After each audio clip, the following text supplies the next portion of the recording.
ఉదాహరణకు నేను నా కంపెనీలో నేను ఒక సాఫ్ట్వేర్ కంపెనీ నడుపుతాను. నా దగ్గర దాదాపు ఒక 30 మంది పని చేస్తారు, 35 మంది.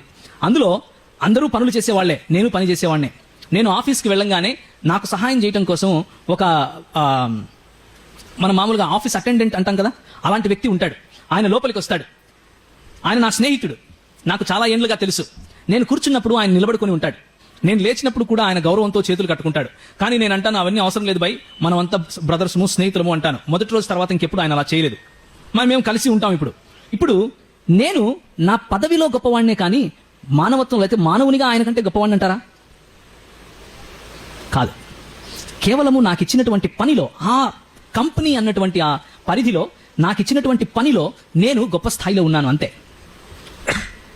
ఆయన కంటే బెటర్ మనిషిని కాదు నేను, ఆయన కంటే శ్రేష్టమైన మనిషిని కాదు నేను. ఎందుకంటే దేవుడు అందరూ మనుషులని ఆయన పోలికలోనే చేశాడు. ఆయన పోలికలో ఒకరు గొప్ప, ఒకరు తక్కువ అన్నది ఉండదు.